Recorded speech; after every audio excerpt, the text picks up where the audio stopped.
जिड्डू कृष्णमूर्ति की किताब ईश्वर क्या है, प्रकरण 13, पार्ट 2। वर्तमान में हमारे विचारों को समाज द्वारा ही डाला जाता है तथा जब तक हमारी सोच में एक क्रांति घटित नहीं होती है तब तक किसी सतही संस्कृति या समाज का मात्र सुधार कार्य मुझे तो एक मन बहलाव भर लगता है, एक ऐसा कारक जो आखिरकार और दुर्दशा का ही कारण बनेगा।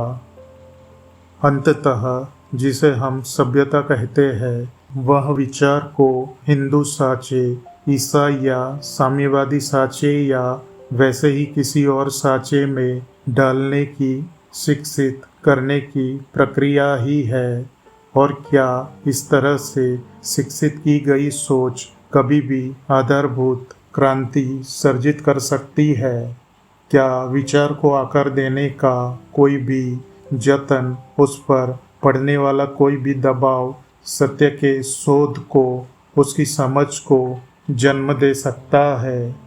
निश्चित ही विचार को अपने आप को सभी दबावों से मुक्त करना होगा, जिसका असल में अभिप्राय यह है कि उसे खुद को समाज से, सभी तरह के प्रभावों से मुक्त कर लेना होगा और इस तरह खोज लेना होगा कि सत्य क्या है।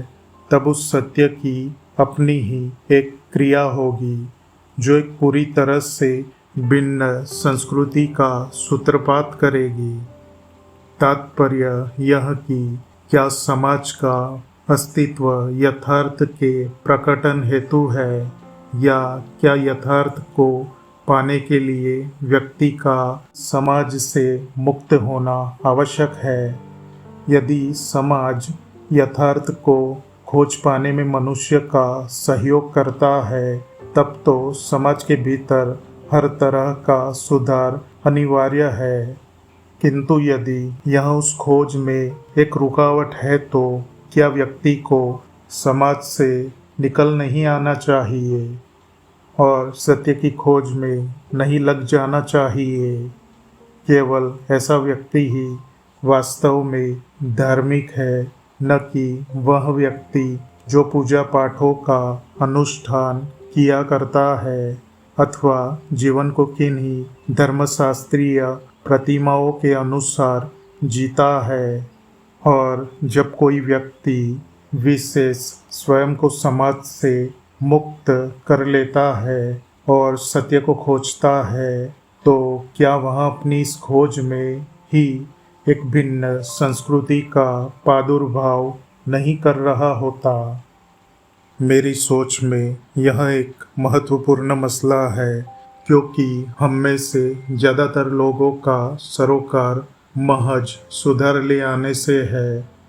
हम निर्धनता, बढ़ती जनसंख्या तथा हर तरह के विघटन, विभाजन व द्वंद्व को देखते हैं और यह सब देखने पर व्यक्ति को करना क्या है? क्या उसे किसी विशिष्ट समूह में शामिल होकर या किसी विचारधारा के लिए काम करके शुरुआत करनी है? क्या यही धार्मिक मनुष्य का कार्य है? धार्मिक मनुष्य निश्चित तौर पर वही है जो यथार्थ को खोज रहा है, वह व्यक्ति नहीं जो गीता से उद्धरण देता रहता है या जो रोज मंदिर जाया करता है। जाहिर है कि यह धर्म नहीं है, यह तो बाध्यता है।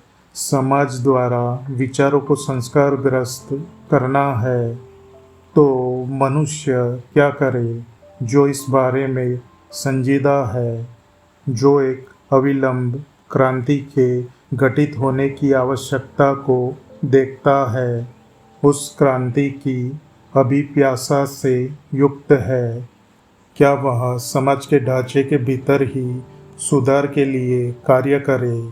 समाज एक कारागार है और क्या वह बस इस कारागार में सुधार लाता रहे, इसके शिकंजों को सजाता रहे और इसकी दीवारों के भीतर चीज़ों को खूबसूरती से अंजाम देता रहे।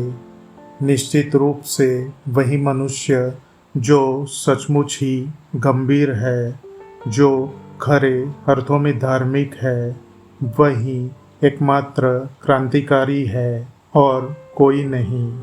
और ऐसा मनुष्य वही है जो यथार्थ को खोज रहा है, जो यह पता लगाने की कोशिश कर रहा है कि ईश्वर अथवा सत्य क्या है। धन्यवाद। इसका पार्ट 3 हम आने वाले वीडियो में देखेंगे। वीडियो पसंद आए तो लाइक शेयर ज़रूर करें और चैनल को सब्सक्राइब ज़रूर कर ले और बेल आइकॉन को भी दबा दे ताकि हमारे लेटेस्ट वीडियो की नोटिफिकेशन भी आपको मिलती रहे। तो मिलते हैं अगले वीडियो में, तब तक के लिए धन्यवाद। आपका दिन शुभ हो।